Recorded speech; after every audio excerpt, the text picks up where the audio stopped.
안녕하세요. 멕시코 목장의 심상보 목자입니다. 저는 연합교회 사역회로는 교회의 사진을 촬영하고 있습니다. 학영삼 공부를 마치면서 새로운 비포와 애프터가 생겼습니다. 저는 이전에 모든 삶 공부를 하면서 가정교회를 충분히 이해했다고 자부해 왔습니다. 그런데 사실 돌아보면 삶에서 하나님을 생생하게 체험하는 데는 충분치 않았다는 고백을 하게 됩니다. 또 목자로 살고 있지만 생활의 고민과 걱정, 나이가 들면서 노후에 대한 염려와 불안함, 그리고 남과의 비교의식 등이 유난히 많은 전혀 목자답지 않은 목자로 살아왔습니다. 그냥 교회 오고 그냥 예배에 참석하고 하나의 과정으로 삶 공부를 여러 개 수료하다가 보니까 하나님을 경험하지 못할 수밖에 없었습니다. 수정교회에 소속되어 있는 것으로, 또 목사님의 감동적인 설교를 듣는 것으로, 은혜 충만한 목장에 참여하고 있는 것만으로, 또 나 개인으로는 하나님을 경험하지 못한 채 살아왔습니다. 이제 남이 말하는 그런 하나님이 아니라 내가 바로 경험하고 체험하는 그런 하나님을 믿고 싶었습니다. 학영삼을 하면서 최근 몇 개월간의 가장 큰 변화는 나 중심에서 하나님 중심의 생각이 바뀌었습니다. 요즘에 신기할 정도로 걱정과 한숨이 제 삶에서 사라졌습니다. 그전에는 잠을 자지 못해서 건강도 좋지 않았는데 요즘에는 잠을 좀 더 많이 잡니다. 그래서 걱정과 근심, 불안보다 오히려 감사가 많아졌고 앞으로 하나님이 저를 통해서 하실 일에 대한 기대가 많아졌습니다. 이번 학영삼 공부 중에서 가장 제 기억에 남는 몇 가지 말들이 있습니다. 첫 번째는 삶의 주도권을 하나님께 드린다는 것입니다. 이전의 모든 삶에서 주도적인 역할은 저였습니다. 내가 생각하고 내가 계획하고 내가 다 하고 책임도 내가 져야 한다는 부담감으로 살았습니다. 그래서 나는 가정과 사역에서 기쁨과 즐거움보다는 솔직히 부담감과 의무감으로 가득 차 있었습니다. 하나님의 주도권을 따르기 위해서 우선 해야 하는 일은 기도의 시간을 늘려가는 것이었습니다. 그래서 이전에 하다가 중단해버린 교회에서 나와서 새벽 기도를 다시 시작하게 됐습니다. 집에서 조금 더 자고 잠시 책상머리에 앉아서 중얼거리는 그런 기도와는 비교가 안 될 정도로 교회에서 하는 기도의 시간을 통해서 나의 하나님에 대한 주도권을 제가 내려놓기 시작했습니다. 두 번째는 갈등에 관한 것입니다. 하나님은 의도적으로 우리에게 갈등의 현장으로 밀어넣으신다는 말이었습니다. 이 말은 제 눈을 번쩍 뜨게 했습니다. 되돌아보면 수많은 선택의 기로 갈등에 있을 때마다 기도나 순종보다는 혼자 끙끙 앓거나 걱정과 근심과 한숨을 내쉴 때가 많았습니다.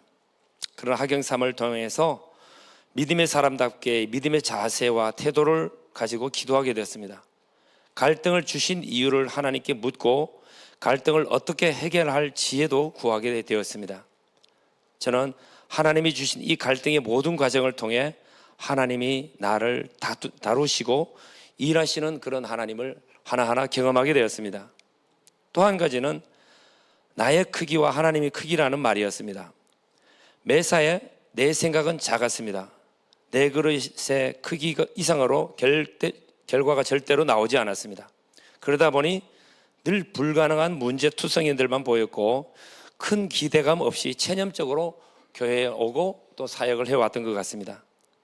결코 쉽지는 않았지만 내가 불가능하다고 생각한 내 생각의 크기를 내려놓고 하나님의 크신 계획과 그분의 크기를 믿고 하나님의 일하심에 맡기야만 했습니다. 그리고 하나님의 크기에 초점을 맞추고 기도할 때에 불가능하다고 여겨졌던 개인적인 기도 제목들, 가정의 문제들, 목장 식구의 일들이 술술 풀려나갔습니다.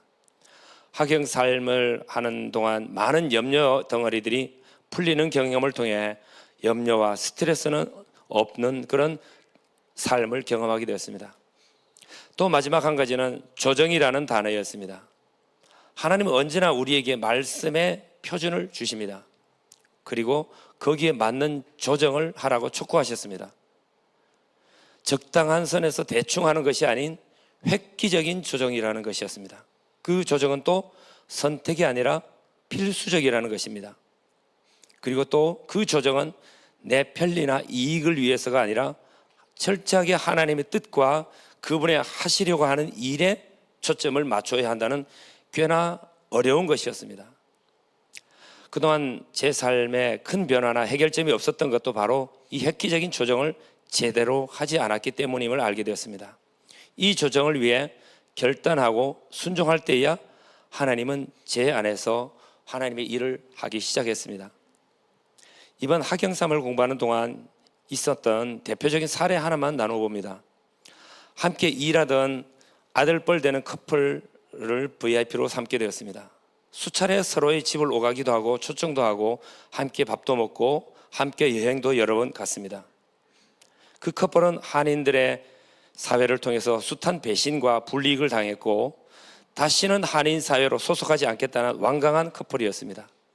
때로는 교회에 대해서, 성경에 대해서, 기독교에 대해서 상당한 거부감과 분노까지 가지고 있었습니다. 제가 할 수 있는 것은 충분히 다 했기에 이제는 내가 아니라 하나님이 먼저 그 일을 하심을 보고 싶었습니다. 그들이 먼저 마음의 빗장을 여는 모습을 보여달라고 저는 계속 기도했습니다. 아직 완전한 성공은 아니지만 생전 교회에 한 번도 가보지 않은 그 젊은 커플이 제게 어떤 기도 요청을 했고 목장 식구와 함께 기도하겠다고 했습니다. 그랬더니 그가 이번 일이 이루어지면 전적으로 심 선생님과 목장 식구들이 기도해서 이루어진 것으로 알겠습니다.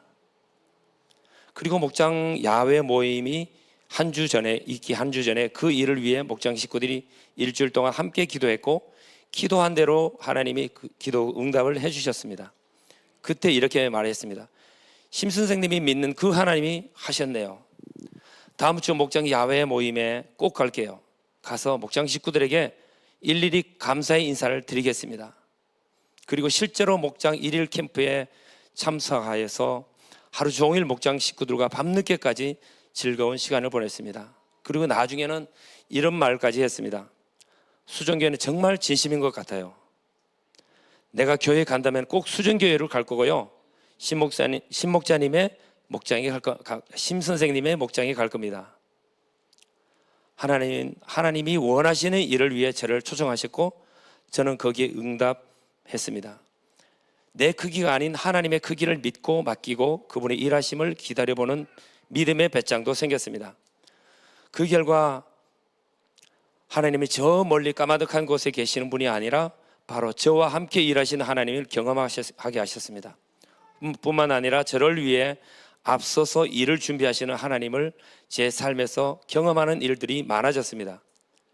이 외에도 저의 새로운 일터를 준비하신 하나님, 경제적으로 쪼달릴 때마다 엑스트라 머니를 필요에 맞게 꼭꼭 채워주신 일, 기도해왔던 자녀들에게 새로운 길을 열어주신 하나님, 목장 식구들의 삶의 기도의 제목 문제 여러 가지 등의 학영삼 공부가 진행되는 동안 하나님은 참 바쁘게 일하셨습니다. 제가 믿는 하나님이 저를 통해서 일하시는 그 하나님으로, 바로 그 하나님으로 생생하게 경험하게 하신 하나님께 영광을 돌려드립니다. 부족한 저의 간증을 들어주셔서 감사합니다. 하늘 복 많이 받으세요.